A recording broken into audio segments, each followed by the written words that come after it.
Back to Jeff Koinange live at the Villa Rosa Kempinski, here with two sober, brilliant, smart, non-hateful, non-tribalistic members of parliament, unlike the other 8 legislators who are on night number 2 from Pangani to Muthaiga to whatever cells they were put in because of bad behavior. Behaving like children, spreading hate like you'd never believe it. And it keeps going higher, a notch higher each time. And that's how the Rwanda genocide began. Take it from me. I keep saying this.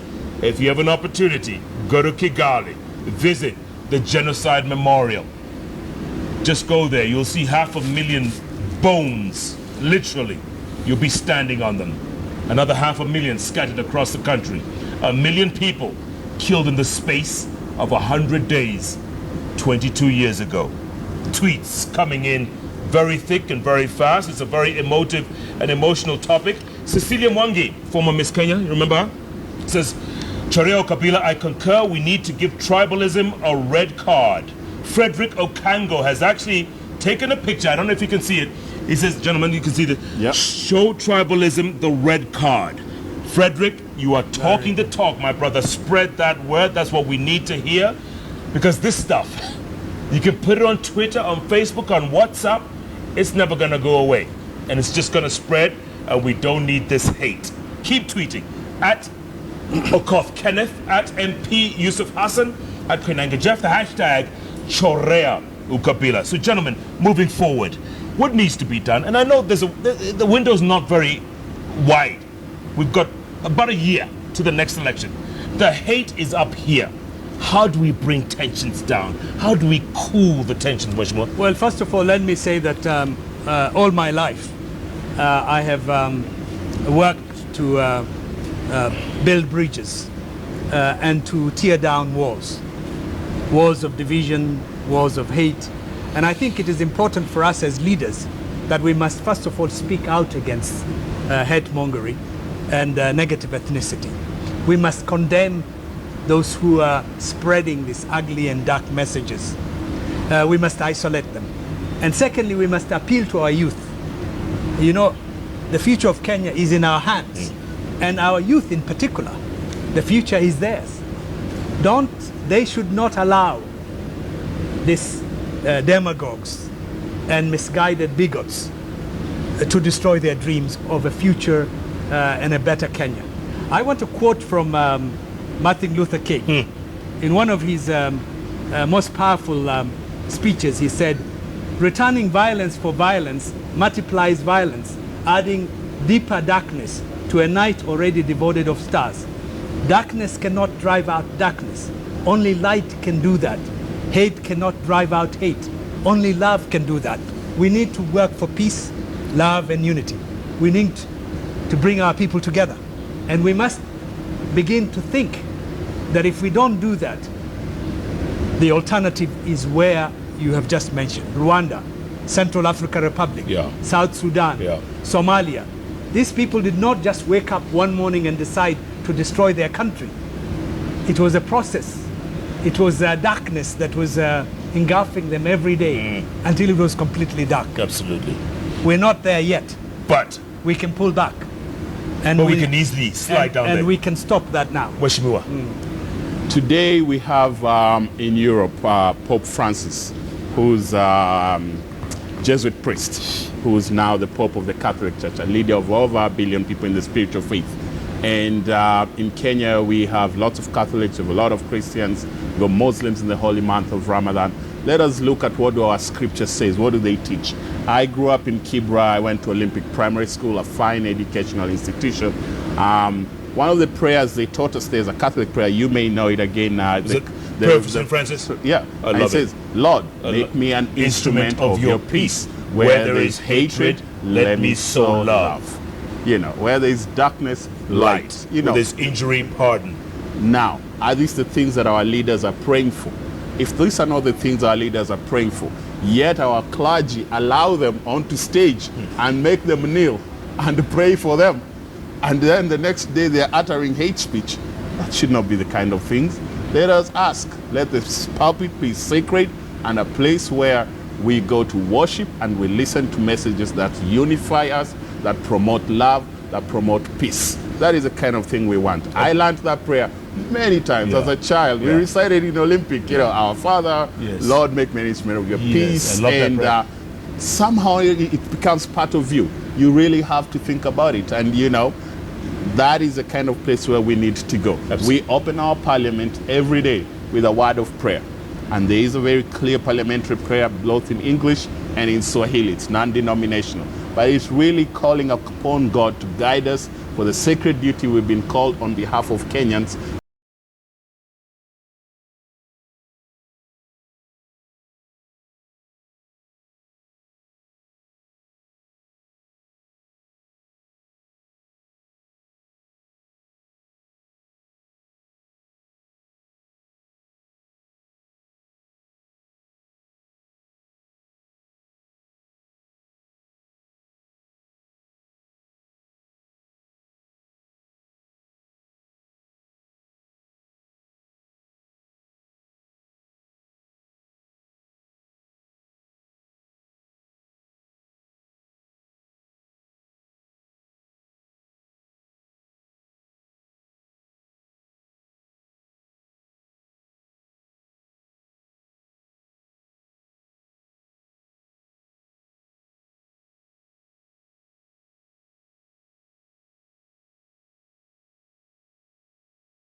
Taranganya Secondary School in Korea, in a society, multicultural, multi-religious society.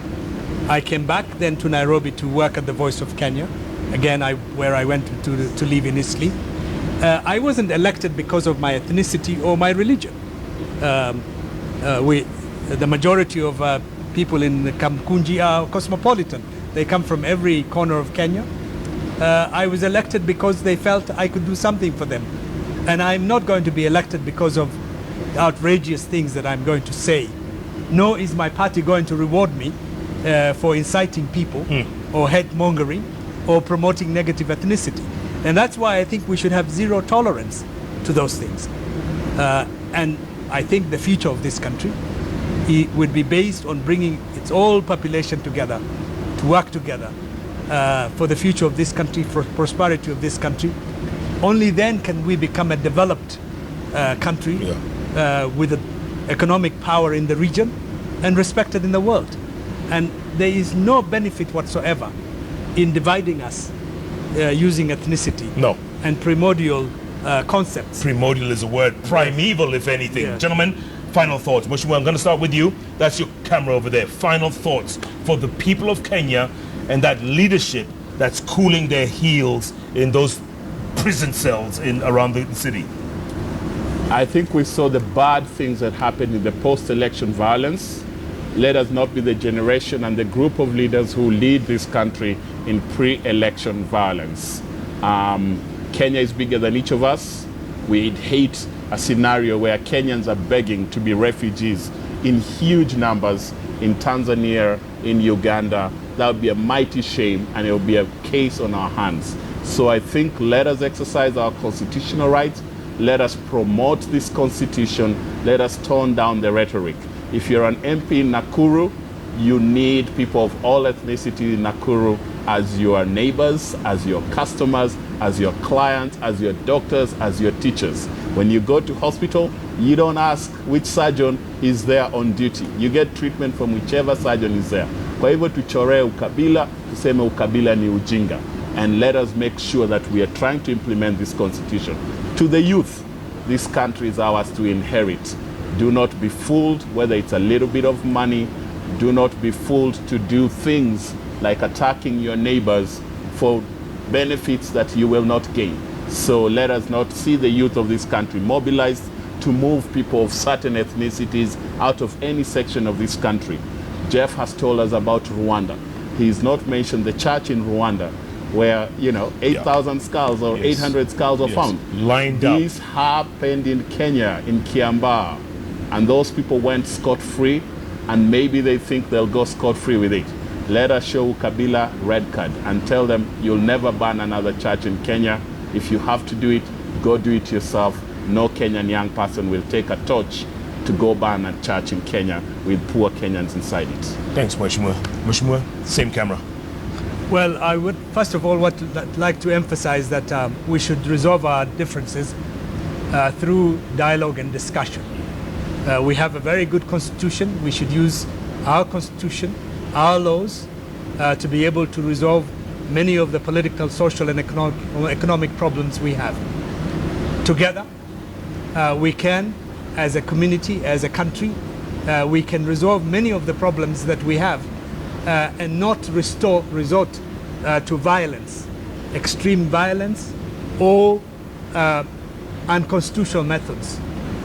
I would also like to say, to appeal to the young people of Kenya. Please be vigilant. The future is in your hands. Reject negative ethnicity. Reject incitement. Don't entertain people who attack, use threats and incitement. Those are not leaders. Reject demagogues and bigots who preach that language of hate against others. I would also like to say that by only coming together, by working together, by putting our skills and knowledge together, each one of us, we can rebuild and develop our country bit by bit. And we can build a Kenya that we can all be proud of. One indivisible sovereign nation. That is the Kenya that I would love and cherish. That is the Kenya that I want, not only for myself, but for my family, for our future, our children, and our future generation, and for all Kenyans. And that is the Kenya that we should fight for, not this other Kenya, where the demagogues and the bigots are trying to push us.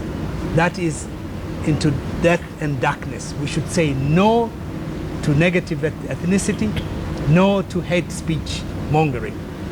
Absolutely. Gentlemen, thanks so much. And let me echo the words of SK Coleman on Twitter. You say, this is arguably the best JK Live and the most constructive discussion ever, despite the political temperatures.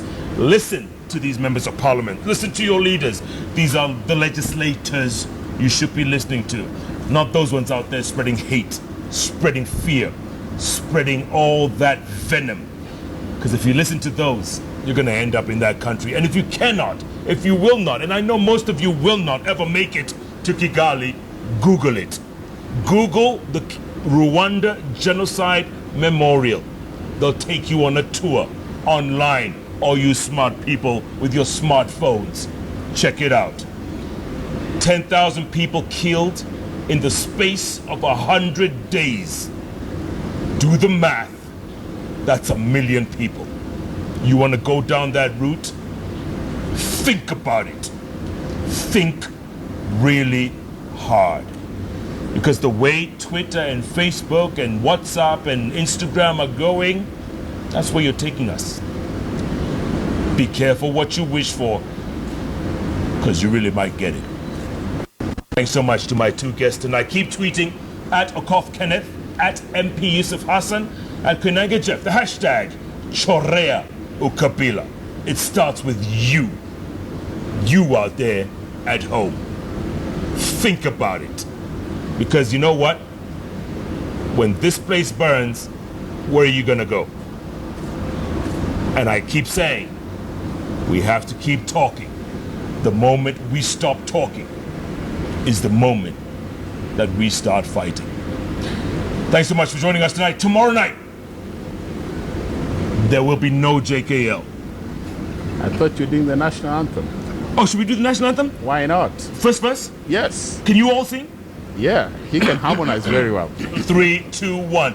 Oh God. No, it's Swahili. Sawa. Swahili. 3, 2, 1.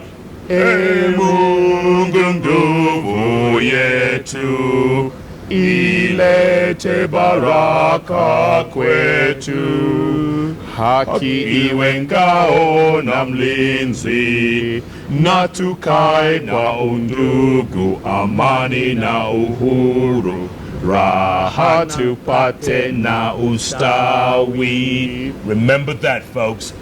Raha tupate na ustawi. Enough said. Tomorrow night, football, Euro football. We won't have JKL, but next week we'll be right here. Same time, same place, right here on Kenya's television network, KTN. Thanks so much for joining us. Good night. Good luck. God bless this beautiful nation of ours. Very good. Thanks so much. Thank you. I thought we sing in English.